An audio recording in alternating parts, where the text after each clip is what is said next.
ನಮಸ್ಕಾರ ಗುರು. Extra innings Kannada YouTube ಚಾನಲ್ಗೆ ಸ್ವಾಗತ ಸುಸ್ವಾಗತ. ಭಾರತ ವರ್ಸಸ್ ಇಂಗ್ಲೆಂಡ್ ಎರಡನೇ ಟೆಸ್ಟ್ ಎರಡನೇ ದಿನ.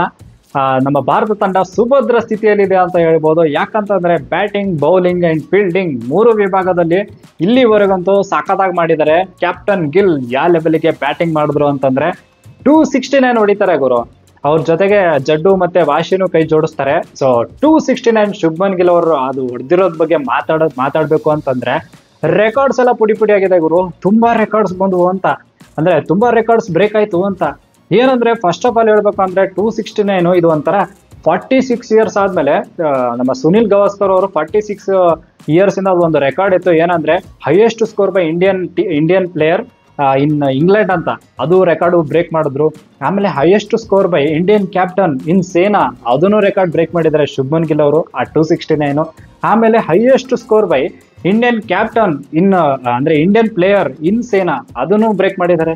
ಆಮೇಲೆ ಇವಾಗ ಮೊನ್ನೆ ಇನ್ ದ ಸೆನ್ಸ್ ಒಂದು 6 ವರ್ಷಗಳ ಹಿಂದೆ ಒಂದು ರೆಕಾರ್ಡ್ ಇತ್ತು. ಏನಂದ್ರೆ ನಮ್ಮ ಕೊಹ್ಲಿ ಕಾಕ ಅವ್ರದ್ದು ರೆಕಾರ್ಡ್ ಇತ್ತು ಗುರು. Highest score by Indian captain ಅಂತ, ಅದು ರೆಕಾರ್ಡು ಬ್ರೇಕ್ ಮಾಡಿದ್ದಾರೆ ಅಂತ.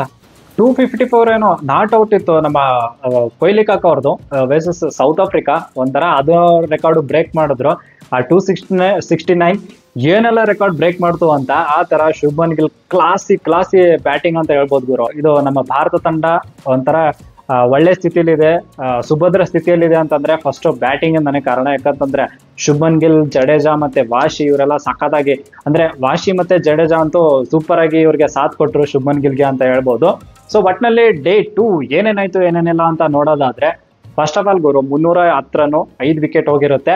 ಅಲ್ಲಿಂದ ಸ್ಟಾರ್ಟ್ ಮಾಡ್ತಾರೆ. ನಮ್ಮ ಜಡ್ಡು ಮತ್ತೆ ಶುಭ್ಮನ್ ಗಿಲ್ ಇಬ್ರು ಕಡೆಯಿಂದನೂ ಸಾಲಿಡ್ ಪಾರ್ಟ್ನರ್ಶಿಪ್ ಬರುತ್ತೆ. ಈ ಕಡೆ ಜಡೇಜಾ ಅವ್ರ ಕಡೆಯಿಂದ 50 ಬರುತ್ತೆ ಗುರು. ಅಂತ ಒಂದು ಸ್ವ್ಯಾಡ್ ಸೆಲೆಬ್ರೇಷನ್ ಎಲ್ಲ ಬರುತ್ತೆ ಆ ತರ. ಆಮೇಲೆ ನಮ್ಮ ಶುಭ್ಮನ್ ಗಿಲ್ ಸಖತ್ತಾಗಿ ಬ್ಯಾಟಿಂಗ್ ಮಾಡ್ತಿರ್ತಾರೆ, 150 ಎಲ್ಲಾನು ಹೊಡಿತಾರೆ.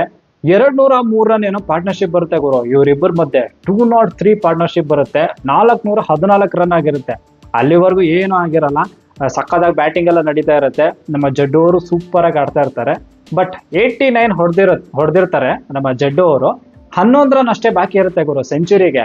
ಇನ್ನೇನು 11 ರನ್ ಹೊಡಿತಾರೆ, ಮತ್ತೆ ಸ್ವಾಡ್ ಸೆಲೆಬ್ರೇಷನ್ ಎಲ್ಲ ಮಾಡ್ತಾರೆ ಅಂತ ಅನ್ಕೊಳ್ಳೋಷ್ಟ್ರಲ್ಲಿ ಈ ಜೋಶ್ ಟಂಗು ಅಣ್ಣ ಹೆಂಗೋ ಒಂಥರ ಅದು ಬುಸಕ್ಕಂತ ಬಾಲ್ ಬಂತು ಗುರು. ಬೌನ್ಸರು, ಜಫಾ ಬೌನ್ಸರ್ ಅಂತ ಹೇಳ್ತಾರೆ, ಆ ತರ ಬಸಕ್ಕಂತ ಬೌನ್ಸರ್ ಬಂತು. ಇವರು ಸ್ವಲ್ಪ ಡಿಫೆಂಡ್ ಮಾಡಕ್ ಹೋದ್ರೇನೋ ಅದು ಗ್ಲೋಗ್ ತಾಗ್ಬಿಟ್ಟು ಜೇಮಿ ಸ್ಮಿತ್ ಕೈಗೆ ಕ್ಯಾಚ್ ಹೋಗ್ಬಿಡ್ತು. ಬಟ್ ಅಲ್ಲಿ 89ಕ್ಕೆ ಔಟ್ ಆಗ್ತಾರೆ ಜಡೇಜಾ ಅವರು. 414 ರನ್ 6 ವಿಕೆಟ್.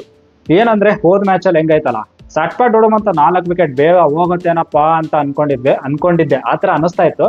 ಶುಭ್ಮನ್ ಗಿಲ್ ಒಂದ್ ಕಡೆ ಇದಾರೆ, ಬಟ್ ಬೇರೆಯವರು ಸ್ವಲ್ಪ ಸಪೋರ್ಟ್ ಮಾಡ್ಬೇಕಲ್ಲ. ಬಟ್ ನಂಗೆ ವಾಶಿ ಮೇಲೆ ಅಂತೂ ಸ್ವಲ್ಪ ಕಾನ್ಫಿಡೆನ್ಸ್ ಇತ್ತು. ಅಂದ್ರೆ ವಾಶಿ ಅಣ್ಣ ಅಂತೂ ಟೆಸ್ಟ್ ಪ್ಲೇಯರ್ ಅನ್ನೋ ತರನೇ ಅವ್ರು ಯಾವಾಗ್ಲೂ ಸಖತ್ತಾಗಿ ಆಡ್ತಾರೆ. ಸ್ವಲ್ಪ ಈ ಜೋಶ್ ಟಂಗ್ದು ಒಂಚೂರು ಆ ಕಡೆ ಬೌಲಿಂಗ್ ಮಾಡ್ಬೇಕಾದ್ರೆ ಟೆಂಟೇಟಿವ್ ಅನ್ನಿಸಿದ್ರು. ಅದಕ್ಕೆ ಬಿಟ್ರೆ ಗುರು ಕ್ಲಾಸಿಕ್ ಆಗಿ ಬ್ಯಾಟಿಂಗ್ ಮಾಡಿದ್ರು ನಮ್ಮ ಸುಂದರ್ ಅವರು ಅಂತ. ಸುಂದರ್ ಮತ್ತೆ ಈ ಕಡೆ ಶುಭ್ಮನ್ ಗಿಲ್ ಇಬ್ರು ಕಡೆಯಿಂದ ಪಾರ್ಟ್ನರ್ಶಿಪ್ ಯಾವ ಲೆವೆಲ್ಗೆ ಬರುತ್ತೆ ಅಂದ್ರೆ 144 ರನ್ ಪಾರ್ಟ್ನರ್ಶಿಪ್. ಅಂದ್ರೆ ಹತ್ತತ್ರ 558 ರನ್ಗೆ 7ನೇ ವಿಕೆಟ್ ಪತನ ಆಗುತ್ತೆ. ಈ ಕಡೆ ವಾಷಿಂಗ್ಟನ್ ಸುಂದರ್ 42 ರನ್ ಹೊಡಿತಾರೆ. ಅಂದ್ರೆ 42 ಅಂತ ಅನ್ಸ್ಬೋದು, ಬಟ್ ಆ ಒಂದು ಕಾಂಟ್ರಿಬ್ಯೂಷನ್ ಇದೆ ಅಲ್ಲ ಗುರು, ಸಾಥ್ ಕೊಡೋದಿದೆ ಅಲ್ಲ, ಅದು ಸಕ್ಕತ್ತಾಗಿ ಕೊಟ್ರು ಅಂತ ಹೇಳ್ಬೋದು. Super batting ಮಾಡಿದ್ರಪ್ಪ. ವಾಶಿನೂ ಕೂಡ 558 ಆಗಿರುತ್ತೆ. ಆ ಟೈಮಲ್ಲಿ 7ನೇ ವಿಕೆಟ್ ಪತನ ಆಗುತ್ತೆ. ವಾಶಿ ಅವ್ರ ವಿಕೆಟ್ ಹೋಗುತ್ತೆ ಗುರು. ಅದು ತೆಗ್ದಿರೋದು ಯಾರು ಹೇಳಿ, ಜೋ ರೂಟು. ಅದು ಒಂಥರ ಸ್ಪಿನ್ ಆಯ್ತು ಗುರು. ನಮ್ಮ ವಾಶಿ ಅವ್ರಿಗೆ ಒಂಥರ ಅದು ಹುಮ್ಮಸ್ ಕೊಟ್ಟಿರುತ್ತೆ ಬೌಲಿಂಗ್ ಅಲ್ಲಿ, ನಾನು ಏನಾದ್ರು ಚಮತ್ಕಾರ ಮಾಡ್ಬೋದು ಅಂತ. ಆಮೇಲೆ ಈ ಕಡೆ ನಮ್ಮ ಶುಭ್ಮನ್ ಗಿಲ್ ಅವರು ಸ್ವಲ್ಪ 300 ಹೊಡಿತಾರೇನೋ ಅಂತ ಅನ್ಕೊಂಡಿದ್ದೆ. ಸೊ 300 ಹತ್ತತ್ರ ಬಂದಂಗಿತ್ತು. 269 ಅಂದ್ರೆ 31 ಸ್ವಲ್ಪ ಶಾರ್ಟ್ ಇದ್ದಂಗೆ ಆ ತರ. ಸೊ 269 ಆಗಿದ್ದಾಗ ಸಡನ್ ಆಗಿ ಔಟ್ ಆಗ್ತಾರೆ. ಅದು ಜೋಶ್ ಟಂಗ್ಗೆ ಬೌನ್ಸರ್ ಆಗ್ತಾರೆ, ಹೊಡಿಯಕ್ಕೆ ಹೋಗ್ತಾರೆ, ಔಟ್ ಆಗ್ತಾರೆ. ಬಟ್ ಆ 269 ಮಾತ್ರ ಕ್ರೇಜ್. ಅಂದ್ರೆ ಆ ಟೈಮಲ್ಲಿ ಹೆಂಗ ಆಡಿದ್ರು ಅಂದ್ರೆ ಈ ಹ್ಯಾರಿ ಬ್ರೂಕ್ಗೆಲ್ಲ ಒಂದು ಸ್ಟ್ರೇಟ್ ಡ್ರೈವ್ ಎಲ್ಲ ಹೊಡಿತಾರೆ ಗುರು, ಸಕ್ಕದಾಗಿ ಹೊಡಿತಾರೆ. ಅಂದ್ರೆ 34 3 6 ಹೊಡಿತಾರೆ. ಆ 34 ಅಂತೂ ಕ್ಲಾಸಿಕ್ ಫೋರ್ಸ್ ಇದ್ದಂಗೆ ಆ ತರ ಹೊಡೆದ್ರು. ಸೊ ಎಷ್ಟು ಒಂದು 558ಕ್ಕೆ 7ನೇ ವಿಕೆಟ್ ಹೋಗಿರುತ್ತೆ.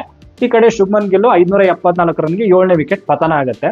ಆಮೇಲೆ ಗ್ಯಾಪ್ ಅಲ್ಲಿ ನಮ್ಮ MRF ಬ್ಯಾಟ್ ಇಟ್ಕೊಂಡು ಬಂದಿರುವಂತ ಆಕಾಶ್ ದೀಪ ಅಣ್ಣನು ಸ್ವಲ್ಪ ಬೇಗನೆ ಔಟ್ ಆಗ್ತಾರೆ. ಬಟ್ ಲಾಸ್ಟ್ ವಿಕೆಟ್ ಇದೆ ನೋಡಿ, ಅದು ಸಕ್ಕದಾಗ್ಬೋದು ಗುರು. ಪಾರ್ಟ್ನರ್ಶಿಪ್ ಅಂದ್ರೆ ಏನು ಆ ಲೆವೆಲಿಗೆ ಬರ್ಲಿಲ್ಲ.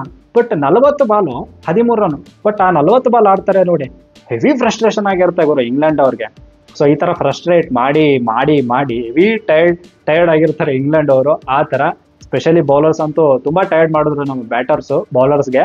ಸೊ ನಮ್ಮ ಭಾರತ ತಂಡ ಕೊನೆಗೆ 587 ರನ್ಗೆ ಆಲ್ ಔಟ್ ಆಗ್ತಾರೆ ಗುರು. ಈ 587 ರನ್ ಒಂಥರ ಬೃಹತ್ ಮೊತ್ತ ಅಂತ. 18 ವರ್ಷಗಳಲ್ಲೇ ಇದು 18 ವರ್ಷಗಳ ನಂತರ 500 ಹೊಡೆದಂಗೆ ಗುರು ಇಂಗ್ಲೆಂಡ್ ಅಲ್ಲಿ. ಆ ತರ ಇದು ಏನೇನೋ ನಡೀತಾ ಇದೆ ಈ ವರ್ಷ ಅಂತ. ಆಮೇಲೆ ಶುಭ್ಮನ್ ಗಿಲ್ ಅವ್ರದ್ದು 35 ಎವರೇಜ್ ಜೊತೆ ಇವಾಗ 40 ಎವರೇಜ್ ಆಗಿದೆ. ನೆಕ್ಸ್ಟ್ ಈ ಕಡೆಯಿಂದ ಜಾಕ್ ಕ್ರೋಲಿ ಮತ್ತೆ ಬೆನ್ ಡೆಕೆಟ್ ಬರ್ತಾರೆ ಗುರು. ನಮ್ ಕಡೆ ಮೊದಲೇ ಬುಮ್ರಾಸ್ತ್ರ ಇಲ್ಲ. ಸೊ ಆ ಬುಮ್ರಾಸ್ತ್ರ ಜಾಗದಲ್ಲಿ ಬಂದಿರುವಂತ ನಮ್ಮ ಆಕಾಶ್ ದೀಪಣ್ಣ, ಆಕಾಶ ದೀಪವು ನೀನೇನ ಅನ್ನೋ ತರ ಆಗ್ತಾರೆ ಅಂತ ಅನ್ಕೊಂಡ್ರೆ ಫಸ್ಟ್ ಓವರ್ ಅಲ್ಲೇ ಗುರು ಗ್ಯಾಪ್ ಅಲ್ಲಿ 12 ರನ್ ಕೊಡ್ತಾರೆ. ನಾನು ಯಪ್ಪ ಏನಿದು 12 ರನ್ ಬಂತಲ್ಲ ಅಂತ. ಬಟ್ ಆಮೇಲೆ ಥರ್ಡ್ ಓವರ್ ಅಲ್ಲಿ ಬಂದ್ಬಿಟ್ಟು ಇಲ್ಲಪ್ಪ ನಿಜ ಆಕಾಶ ದೀಪ ನಾನೇ ಹಾಕ್ತೀನಿ ಅಂತ ಹೇಳ್ಬಿಟ್ಟು 2 ವಿಕೆಟ್ ತೆಗಿತಾರೆ ಅವರು ಕಂಟಿನ್ಯೂಸ್ ಆಗಿ. ಒಂದು ಬೆನ್ ಡೆಕೆಟ್ ಅದು ಮಾತ್ರ ರೌಂಡ್ ದ ವಿಕೆಟ್ ಬಂದು ಒಂಥರ ಶಮಿ ಬೌಲಿಂಗ್ ಮಾಡ್ದಂಗಿತ್ತು. ಆ ತರ ಸ್ಲಿಪ್ ಅಲ್ಲಿ ಸಕ್ಕಾಲ ಕ್ಯಾಚ್ ಹಿಡಿತಾರೆ ನಮ್ಮ ಶುಭ್ಮನ್ ಗಿಲ್ ಅವರು. ಇನ್ನು ಓಲಿ ಪಾಪ್ 2ನೇ ವಿಕೆಟ್ ಪತನ ಆಗುತ್ತೆ. ಓಲಿ ಪಾಪ್ ಅದು ರಾಹುಲ್ ಅವರು ಸ್ಲಿಪ್ ಅಲ್ಲಿ ಕ್ಯಾಚ್ ಹೋಗುತ್ತೆ. 2ನೇ ಅಟೆಂಪ್ಟಿಗೆ ಚೆನ್ನಾಗಿ ಹಿಡಿತಾರೆ, ಸೂಪರ್ ಆಗಿ ಹಿಡಿತಾರೆ. 13 ರನ್ಗೆ 2ನೇ ವಿಕೆಟ್ ಅಂದ್ರೆ 2 ವಿಕೆಟ್ ಪತನ ಆಗುತ್ತೆ ಗುರು. ಇಬ್ರು ಸೆಂಚುರಿಯನ್ಸ್ ಫಸ್ಟ್ ಮ್ಯಾಚ್ ಅಲ್ಲಿ. ಸೊ ಇಬ್ರು ಸೆಂಚುರಿಯನ್ಸ್ ನ ನಮ್ಮ ಆಕಾಶ್ ದೀಪ್ ಅವರು ಪಟ ಅಂತ ಕ್ಲೋಸ್ ಮಾಡ್ಬಿಡ್ತಾರೆ ಅವ್ರ ಚಾಪ್ಟರ್ ನ ಫಸ್ಟ್ ಇನ್ನಿಂಗ್ಸ್ ಅಲ್ಲಿ. ಜಾಕ್ ಕ್ರೋಲಿ ಸಖತ್ತಾಗಿ ಆಡ್ತಿದ್ದ ಅಣ್ಣ. ಬಟ್ ಏನಂದ್ರೆ ನಮ್ಮ DSP ಅವ್ರು ಬಿಡ್ಬೇಕಲ್ಲ. ನಮ್ಮ DSP ಅವರು ಸಾಕಾದಾಗ ಬೌಲಿಂಗ್ ಮಾಡ್ಬಿಟ್ಟು ಹೊಡಿ ಗುರು ಡ್ರೈವ್ ಹೊಡಿ ನೋಡೋಣ ಅಂತ ಹೇಳ್ಬಿಟ್ಟು ಆ ತರ ಟೆಂಪ್ಟ್ ಮಾಡಿದ್ರು. ಅಣ್ಣನು ಹೊಡಿಯೋಕ್ ಹೋದ್ರು. ಸಡನ್ ಆಗಿ ನಮ್ಮ ಕರುಣ್ ನಾಯರ್ ಕೈಗೆ ಕ್ಯಾಚ್ ಆಯ್ತು ಗುರು ಸ್ಲಿಪ್ ಅಲ್ಲಿ. ಅವ್ರಂತ ಈಸಿಯಾಗಿ ಕ್ಯಾಚ್ ಹಿಡಿದ್ರು. ಅಲ್ಲಿಗೆ 25 ರನ್ಗೆ 3ನೇ ವಿಕೆಟ್ ಪತನ. ಇನ್ನು ಏನಂದ್ರೆ ಈ ಕಡೆ ಹ್ಯಾರಿ ಬ್ರೋಕ್ ಬರ್ತಾನೆ ಅಣ್ಣ. ಹ್ಯಾರಿ ಬ್ರೋಕ್ಗೆ ಫಸ್ಟ್ 2 ಬಾಲ್ ಯಾವ ಲೆವೆಲಿಗೆ ಕಂಟಕ ಆಯ್ತು ಅಂದ್ರೆ ಏನು ಔಟ್ ಇದ್ದಂಗಿತ್ತು ಗುರು. ಆಮೇಲೆ ಹ್ಯಾರಿ ಬ್ರೋಕ್ದು ಅದೊಂದು ಅಂಪೈರ್ಸ್ ಕಾಲ್ ಬೇರೆ ಇತ್ತು. ಬಟ್ ಕೊನೆಯಲ್ಲಿ ಎಂಡ್ ಆಫ್ ದ ಡೇ ಏನಂದ್ರೆ 50 ರನ್ಸ್ ಪಾರ್ಟ್ನರ್ಶಿಪ್ ಎಲ್ಲ ಬರುತ್ತೆ. ಸದ್ಯದ ಪರಿಸ್ಥಿತಿಗೆ ನೋಡೋದಾದ್ರೆ ಡೇ 2 ಅಂತ್ಯಕ್ಕೆ 77 ರನ್ಗೆ 3 ವಿಕೆಟ್ ಪತನ ಗುರು ಇಂಗ್ಲೆಂಡ್ ಅವ್ರದ್ದು. ಸೊ 77 ರನ್ ಅಂದ್ರೆ ಇವಾಗ 510 ರನ್ ಟ್ರಯಲ್ ಬೈ ಮಾಡ್ಬೇಕು. 510 ರನ್ ಅಂದ್ರೆ ಇದು ಒಂಥರ ಹಿಮಾಲಯ ಪರ್ವತ ಇದ್ದಂಗೆ ಏರ್ಬೇಕಂದ್ರೆ. ಆ ತರ ಸ್ಟೆಪ್ ಬೈ ಸ್ಟೆಪ್ ಏರ್ಬೇಕು ಅಂದ್ರೆ ತುಂಬಾ ಕಷ್ಟ ಆಗುತ್ತೆ. ಅದು ಸ್ಪೆಷಲಿ ಏನಂದ್ರೆ 7 ವಿಕೆಟ್ ಇಟ್ಕೊಂಡು ಇವಾಗ. ಸೊ ನೋಡ್ಬೇಕು ಏನಾಗುತ್ತೆ ಅಂತ. ಡೇ 3 ತಲೆಯಲ್ಲಿ ಇಟ್ಕೊಂಡ್ರೆ ಅಂದ್ರೆ ಏನಾಗುತ್ತೆ ಏನಿಲ್ಲ ಅಂತ, ಏನ್ ಆಗ್ಬೇಕು ಅಂತ ಅಂದ್ರೆ ಭಾರತ ಸುಭದ್ರ ಸ್ಥಿತಿಯಲ್ಲಿ ಇರ್ಬೇಕು ಅಂದ್ರೆ ಏನಾಗ್ಬೇಕು ಅಂದ್ರೆ ಫಸ್ಟ್ ಸೆಷನ್ ಏನಿದೆ ಅಲ್ಲ ಗುರು ನಾಳೆ ಡೇ 3 ಆ ಟೈಮಲ್ಲಿ ಫಸ್ಟ್ ಒಂದು 10 overs ಇದೆ ಅಲ್ಲ, ಅಲ್ಲಿ ಪಟ ಅಂತ 2 ವಿಕೆಟ್ ಆದ್ರೂ ಬೀಳ್ಬೇಕು. ಇಲ್ಲ at least Harry Brook or Joe Root ಇಬ್ರಲ್ಲಿ ಒಬ್ರು ಅಂದ್ರೆ 1 ವಿಕೆಟ್ ಬೀಳ್ಬೇಕು ಅಂತ.